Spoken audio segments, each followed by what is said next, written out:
The Mass Dragon Attack is one of the easiest and strongest armies to use at Town Hall 14, so let's break down how it works and give you the best build for each hero so you can 3-star every base you see. First things first, let's talk about the best build you'll need for each hero. Starting with the Royal Champion, I would recommend the Seeking Shield with her brand new epic, the Rocket Spear.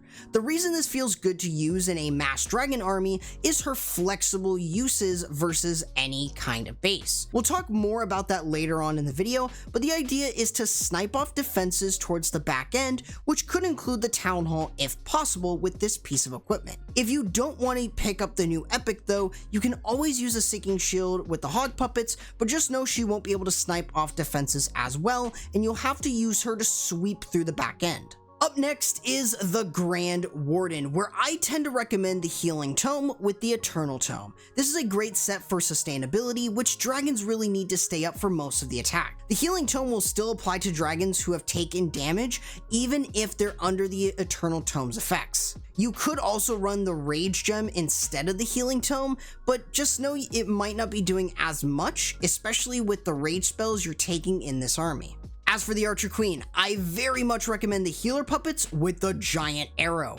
This is a very consistent set to snipe off air defenses and possibly sweepers if they're within range. This is not only going to let you snipe off defenses, but also allows your queen to set a funnel too. Of course, if you don't like the Giant Arrow, you can always go with the Healer Puppets with the Invisibility Vial, but oftentimes you're gonna miss out on value. But you won't miss out on any value if you subscribe and ring the bell so you never miss an upload here on the channel. Lastly, the King is up next, where using the Spiky Ball with the Vamp Stash is what I'd recommend. This is a pretty good set as it allows for instant damage from the Spiky Ball, while also giving the Vamp Stash a larger healing threshold. However, if you do not have any of these leveled up, the Giant Gauntlet and Rage Vial combo is just as good, which allows you to take a jump spell in this army to smash defenses inside the base. Now, with the best build out of the way, how does this army work? Well, it mixes both a surgical style with your heroes and spam. First, you want to start with the Flame Flinger, as this is your main siege machine for an army like this. With its ability to snipe off defenses,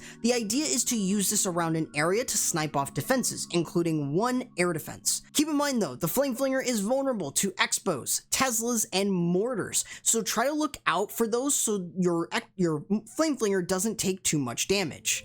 Outside of that, the Giant Arrow should be used to snipe off 1 to 2 air defenses. On screen, you're going to see the minimum level that I would recommend using the Giant Arrow at to snipe off an air defense here at Town Hall 14, as this will allow you to angle your shot just right to remove as many of the air defenses as you can. In some instances, after the Giant Arrow goes off, you can recall your queen out and funnel her on the other side, use her on the other side for funneling if you want to use your Barbarian King to snipe off an air defense or use him elsewhere on the base. As for the Barbarian King, you can also use him to snipe off an air defense with his Spiky Ball, but you might also want to consider to just use him to set the funnel on the other side. Of course, you can also jump him in the base to remove multiple defenses with the Rage Vial and Giant Gauntlet combo, which can really help not only create a funnel, but get rid of massive value. Of course, it all is going to depend if the base allows you to jump into multiple compartments. We cannot forget about the Royal Champion as well.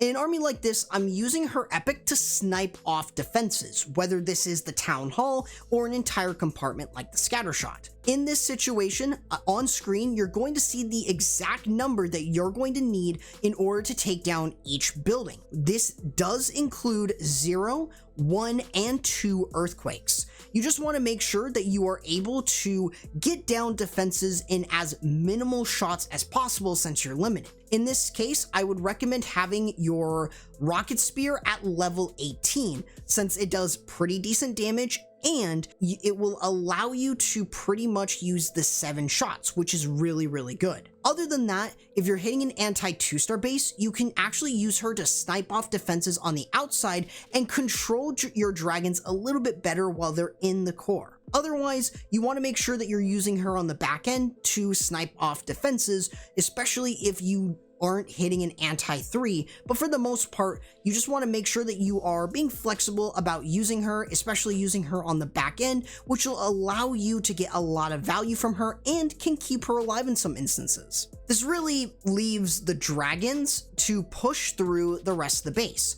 If you're hitting an anti-3, try going in for the eagle as quickly as you can, even if this means that you're hitting away from the town hall. If the town hall is in the core of the base though, you can take an overgrowth, as this will allow your dragons to move into the core, and once that overgrowth expires, you'll have a rage and freeze spells ready to take down the entire core. So now that you know how this army works, let's give you the recommended army comps that really are going to work quite well. If you're hitting an anti-3-star base, I recommend this one with the jump spell if you're going to be using the Rage Vial with the Giant Gauntlet, or you can use the recall spell one if you want to have your queen used on the other side. Otherwise, you can just take a rage spell instead of taking a jump or a recall spell. However, if you're hitting an anti-2-star base, I would recommend using Overgrowth, as this is going to give you great value, especially if you can leave a couple defenses in the core unovergrown, so this allows your dragons to stay in the core, and once it expires, you can get massive value. But let's give you some practical examples of how this army really works. The first of our practical examples is against an anti-3-star base. Pretty much we're going to go through my thought process. We're going to start off with the giant arrow to snipe off 1 to 2 air defenses. In this case, we do only get 1, but that's fine. The goal here was to funnel the queen to go in to clear out a bit of a funnel on the interior part. Using the flame flinger on the bottom side to clear out multiple defenses, and since there's no expos there, it's perfect. Other than that, we're going to use the king to hopefully snipe down another air defense. In this situation, we could have used him in a different area, but we were also able to lure out the CC and deal with that with a poison and freeze. Once the queen has done her job, we recall her out, and we're going to use the king's spiky ball in order to snipe off the air defense and multiple other structures. We're going to recall the queen back over towards the eagle to set up the funnel, and we're going to let her do her own thing. We don't really need to worry, and the CC can be lured over towards her. We're going to use an earthquake with the seeking shield and the rocket spear in order to snipe down the town hall. This basically creates enough of a funnel for us to where now we can send in the dragons. As the dragons move deeper into the base, or they start to move in, we should use a rage spell in order to get the dragons to start powering into the base, especially into the core and other key defenses like the scatter shot. Using the Grand Warden's Eternal Tome and the Healing Tome is going to allow you to keep everything moving and alive. This is why having that queen recalled is super helpful, as it allows us to create a funnel and still deal with a back-end air defense. Otherwise, your free spells are being used over high DPS defenses like a single target Inferno, or even air defenses if they're closer to the back end. As for what's in the clan castle, honestly, it really doesn't matter. You can have hog riders, you can have multiple dragons, or you can even bring in super minions. I definitely recommend super minions since they're able to snipe off defenses after your flame flinger. The other practical example is against an anti-2-star design. You do want to make sure that you are looking and seeing if you can get rid of multiple air defenses. So that's why I would recommend starting off with the flame flinger to snipe off one area, using the giant arrow to snipe off 1 to 2 air defenses. In this case, we were able to get that, and we do want to create a little bit of a funnel. The Barbarian King is being used at the topmost part, where we have a skeleton spell to distract and save as much HP on him as we can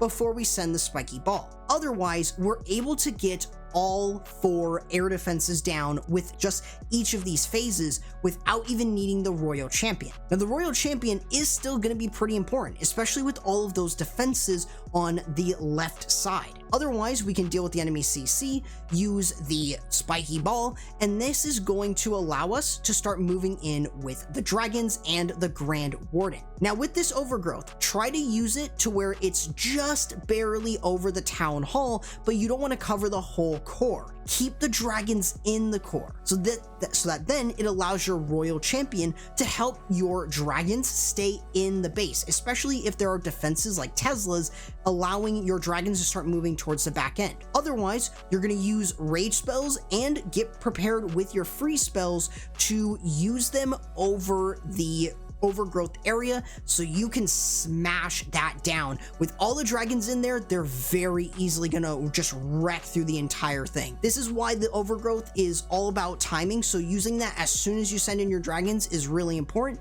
but you'll keep a majority of your dragons alive and you will very easily 3-star these kinds of designs. Hopefully this inspires you to try this spam attack yourself, and plus, maybe it will convince you to even try out the new rocket spear. Of course, if you need some tips on how to use each equipment in the game, I recommend checking out my video on that right here.